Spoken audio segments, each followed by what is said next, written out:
and also because the Bolsheviks and the communists politically were trying to influence Germany at the time, which was in huge upheaval.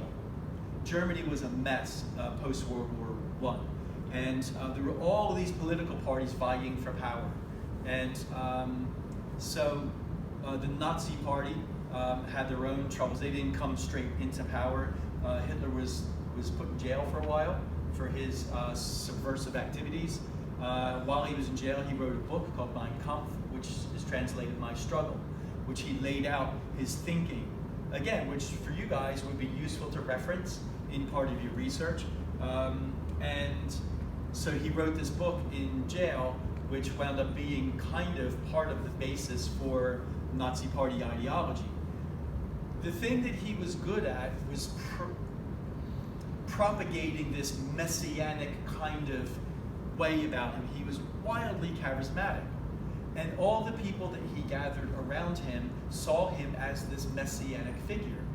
He was something like a god. He was something greater than human.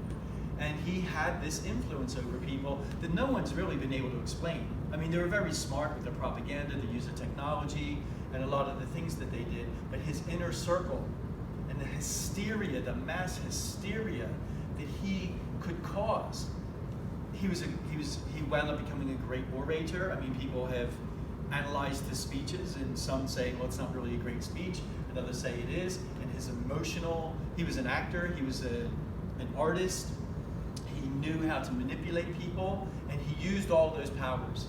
And in the end, his attitude towards the Jews were they were responsible for Germany's ills, and they were going to pay. And the way they were going to pay was the best thing to do was to eradicate them.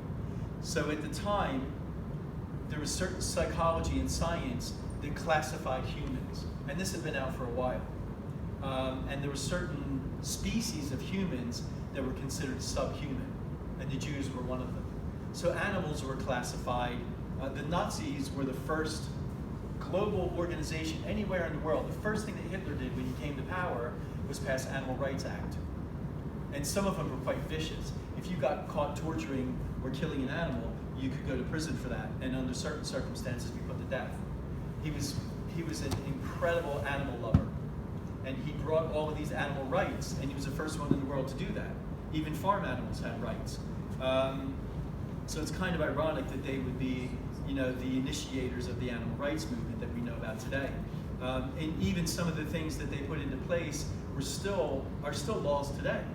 And animals were classified above the subhumans, of which the Jews were part of that.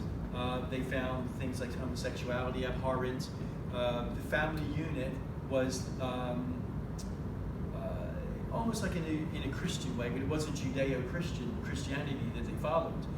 It was nationalism, and so with a kind of Christian undertone. And so the Jews were ripe for exterminating. So they repossessed all their properties, all their banks, all their businesses. Kristallnacht. There was a couple of uprisings. Kristallnacht was one of them. Nacht is night in German, and the other was the Night of the Long Knives. I got that right? They might be the same thing. I think they were separate. Anyway, where they just sent the SS out onto the streets, burning and pillaging, and they started to gather the Jews. Concentration camps were around before they started using them for Jews. When Hitler came to power, he eradicated all of his political rivals.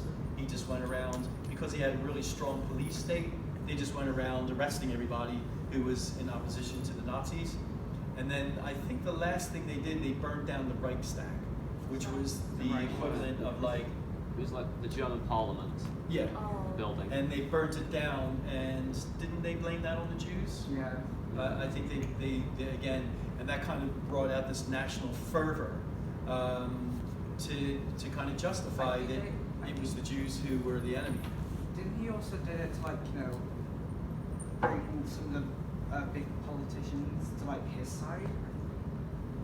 Well, yeah, I mean, you had he has power. You had Americans, you had English people who thought he was a great man and that his ideas were sound. And then he just continued to build his army up. See, he broke all of the treaty conditions of the Treaty of Versailles, started to rearm and build up the military, until he was able to declare war in 1936? 39. It's 39. Did everyone In take 19 history?